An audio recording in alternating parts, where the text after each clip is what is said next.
Hello and welcome back to Tottenham Logic. So, personal terms have been agreed with Spurs for Ivan Toney. So, this leads me to the next question. If personal terms have been agreed, why have we not stumped up the money? I hear in the reports that Spurs have offered 40 million, but this was rejected by Brentford. But in my opinion, Tony has 1 year left on his contract. If Spurs decide to take this all the way to the end of the window and Tony does not get sold to us, they could risk losing him for free. So this, I reckon, will go on because he's at the tournament as well. There's going to be no negotiations going on. We won't be signing him until he comes back. And the way England are playing at the moment, he'll be back very soon. But yeah, so this was going to drag on for a long time. So when we say personal terms agreed, that's great, but it could still take another couple of months. Um, a lot of fans are saying as well about they're worried about his attitude and they're relating his attitude to his gambling. I just want to put something straight. Gambling is an addiction. It's seen as, to me, as like an illness. It's very difficult to get out of, and it's very hard to stop. Um, just ask Paul Merson or read his book because he will tell you exactly how it works, and it's nothing to do with your attitude.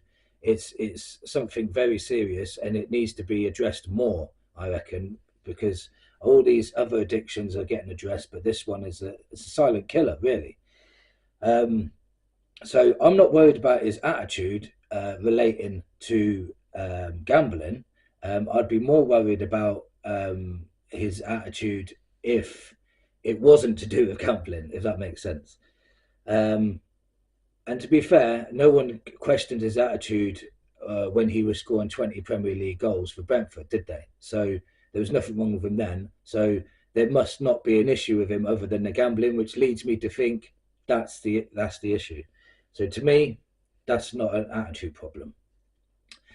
Um, Tony would be an ideal sign. This is my number one striker target. If we had to pick any striker in the world right now that we can realistically get, Tony fits the bill. It fits the bill for me. He's strong. He's good in the air. He can score goals. He's Premier League proven. He's homegrown. Um, you know, he's an England international now. I know he's 28. That's probably the only box he doesn't tick for people like Daniel Levy for a sell-on clause or whatever. He's but out of all the strikers in the world at the moment, Ivan Toney has got to be the one we should just put the money down for. If Brentford say 50 million tomorrow, just put 50 million down. Just do it. Sell Skip for 10 mil, then you've got your extra 10 mil back, haven't you? Um, there's no way. If we signed Tony, let's put it this way: if we signed Tony, it would be a game changer up front.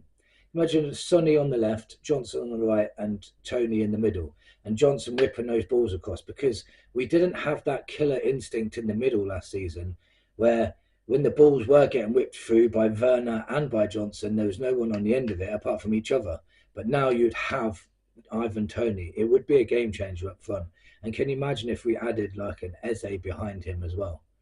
That would be insane. But we'll have to see. But these negotiations are going on for ages. So if you hear the news saying personal terms agreed, which I've just done now, just be aware that it's going to take a while. Nothing's going to happen until England come back from the tournament. And even so, that could even drag on until the last day of the window, even though Postecoglou wants his deals done early. So if Brentford are playing hardball, there's a massive chance we won't get Ivan Toney because we want to get these signings done at least a month before the window closes. So our main targets anyway. Let me know what you think in the comments. I'll reply to all comments. If you enjoyed this video, please give it a like. It really helps small channels grow. You could just like it and get on with your day. It doesn't cost you anything. So I really appreciate it. And until next time, come on, you Spurs.